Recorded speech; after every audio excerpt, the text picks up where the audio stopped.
you live below your means. Do not trust yourself. Hi lovelies, welcome back to my channel. So during my get to know me video, I shared that I'm a homeowner and I bought my house on my own in my 20s.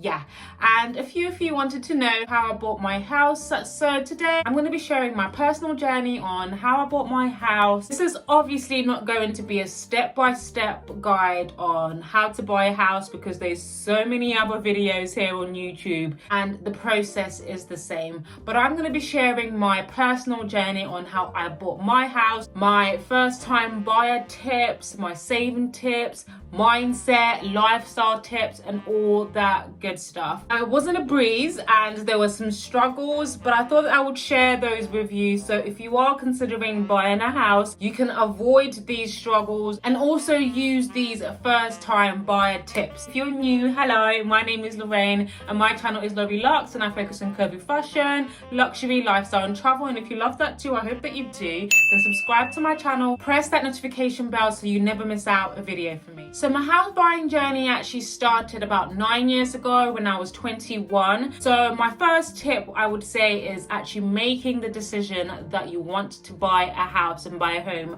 I know that might sound so simple and so ridiculous, but we all have different priorities in life and different things that we're striving towards and working towards, and how you achieve different things is different, right? So making the decision that, okay, I want to be a homeowner and I want to own my own house will kind of help you in terms of different things, your mindset, your lifestyle, and most importantly, saving. So when I made the decision that I was going to buy a house, I was actually going back to university to do my second degree. So I decided to take out a maintenance loan. Make sure you watch my worst purchases that I made in my 20s to see how I wasted my student loan from my first degree. So I'd obviously learned from that situation. Well, I thought I did, okay? So I put half of my maintenance loan into an investment. It was an investment company where I would get interest every single month on that money that I had put down. That was going really well for 6 months until that company was shut down for fraudulent behavior. Okay, so that meant I lost all my money that I had invested into that investment money. So if I had just put that money to the side and put that money in the bank, at least I would have had that money, you guys. But no, that money was gone. And even when it went to the court, I only got back about £500 of that money. I'm still upset and I don't even want to go into it. I'm still triggered up until now. This is why I'm so skeptical of everything, pyramid schemes, trading, everything, because I have had an awful experience with investing my money. I mean, it wasn't hard earned, it was my maintenance loan, but it was still my money that I still had to pay back, okay? So yeah, I'm the biggest skeptic. And so after that, I decided to park the idea of buying a house and just focus on my education as I was currently doing my postgraduate degree. Now fast forward a couple of years later, I finished my postgraduate degree and now have my first job, and this is where my second tip comes in. I still want to buy a house, and what I had to do is completely change my mindset and completely change my lifestyle. The common thing that millennials tend to do when they get on a career ladder or when they get a really good paying job is they think,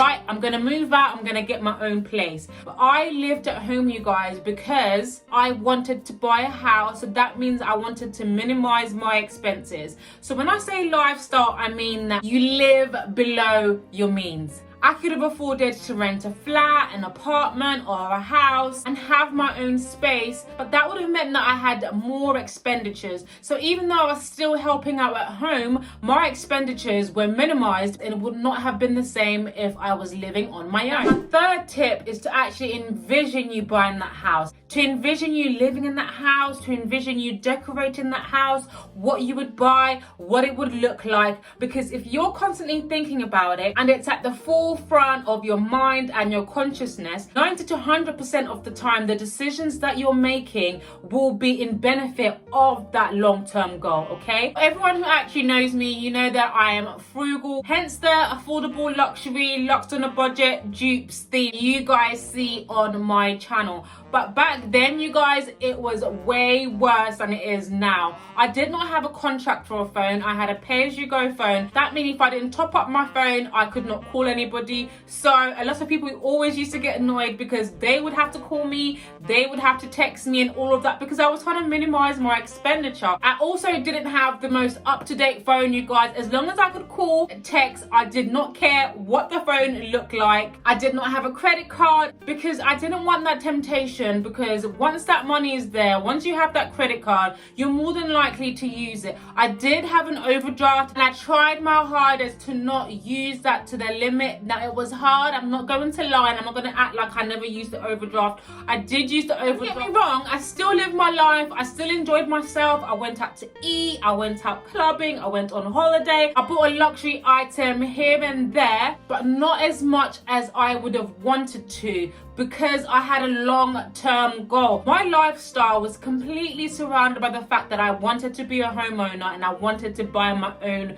house. Every single time that I bought something, I thought to myself, I'm better off actually putting that in my savings. I really feel like this is the most important tip that I could give you. Your lifestyle and your mindset really have to be centered towards you being a homeowner and you buying that house. Moving on to the juicy part, the saving tips, which are just as important as your lifestyle, because even if you're visualizing, you're seeing yourself as a homeowner, if you're actually not doing anything about it, you're not going to be a homeowner, if that makes sense. When it comes to saving, the saying out of sight, out of mind is so important. You need a savings account and you need to do your due diligence to find out which one is the best savings account. It doesn't necessarily have to be the same bank that you use for your current account. So do your research, go on Google, call different banks, and if they've got any incentives, if they've got any schemes, what the interest rate is, all this stuff that will be important and also help you